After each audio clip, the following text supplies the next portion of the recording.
Hi, I'm Ashley Swartz, founder and CEO of Furious Minds. You can check us out at furious-minds.com.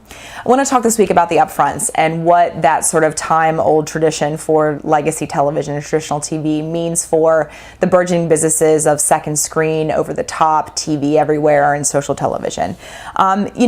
These new mediums that we're playing in are quite often and more every day becoming currencies for programmers to actually drive their core business, which is television.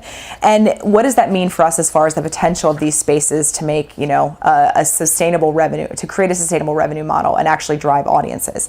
There's been a lot of bullish reports about the potential of the second screen lately, but what we're seeing from this upfronts is really interesting, right? So let's just talk about where we are at a point in time year over year.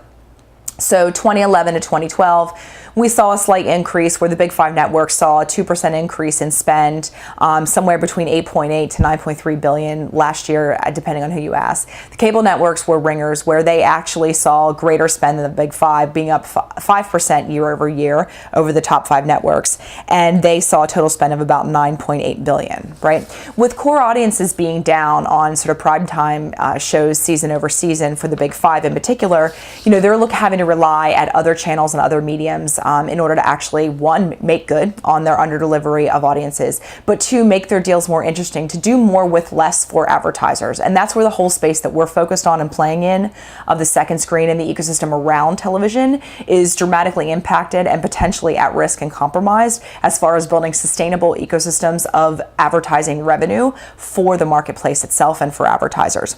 So, as they're becoming currencies, most programmers have actually started to create their own second screen experiences, which has resulted in a proliferation of applications, right? Television operators have TV Everywhere apps where they're integrating to be more holistic second screen experiences by virtue of integrating a remote control.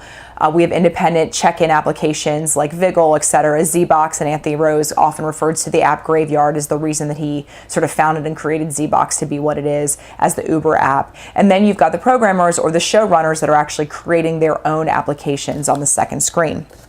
The reality is that as programmers own some of this real estate more and more, and they actually have the 10-foot experience to drive audiences by virtue of delivering calls to action and truly integrating within programming to drive to that second screen, there's a good chance they're poised to own a good plurality of that audience. If they own that audience and it becomes meaningful, they're going to start to actually bundle that and give it away as an integrated value add and define it as a cost of sale, not as a platform of revenue generation, which is quite risky and puts it in place as something that has less perceived value to a marketplace of advertisers that are buying and writing checks, and does not give it the ability to stand autonomously as an advertising medium.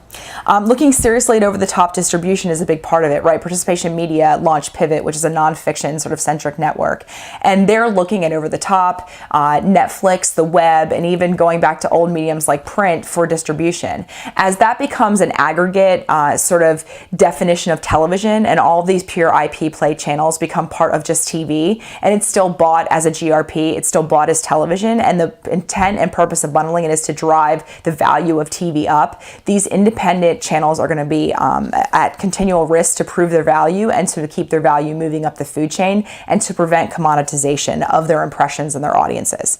Social has been the holy grail of television. The fact that 40% of traffic at Twitter around prime time is about TV. It's Twitter is real-time engagement. Facebook's kind of the water cooler. But regardless, the challenge has been, okay, what's the true meaning of social for television, right? We know that audiences are gauging, their behaviors are changing so fast, programmers are jockeying and fighting to keep up, but what does it mean? The reality is what you hear from the industry is that the value of social for programmers and television content owners is about improving ratings and therefore increasing the value of their core television 30-second inventory. It's not about the opportunity to monetize social as a new channel for advertising, to take from up funnel one-to-many down to sort of one-to-one conversational medium or direct marketing for advertisers. They don't know how to do that, and sort of everybody's struggling on how to integrate real-time engagement into the programming and make it an opportunity for an incremental sale to create revenue in lieu of core value add integrated cost of sales that drive their TV dollars.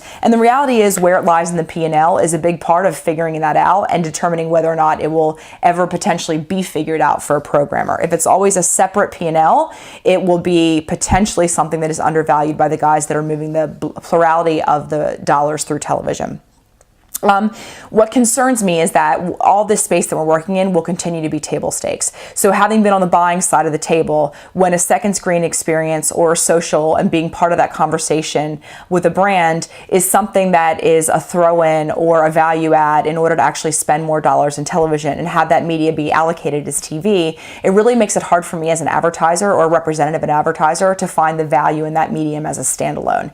And that's a battle of re-education, of re-engineering the way we do business and repositioning these platforms in different ways and investing as an industry to research and find why they are valuable on their own as standalone mediums for marketers. I welcome your comments. Thanks so much. Bye.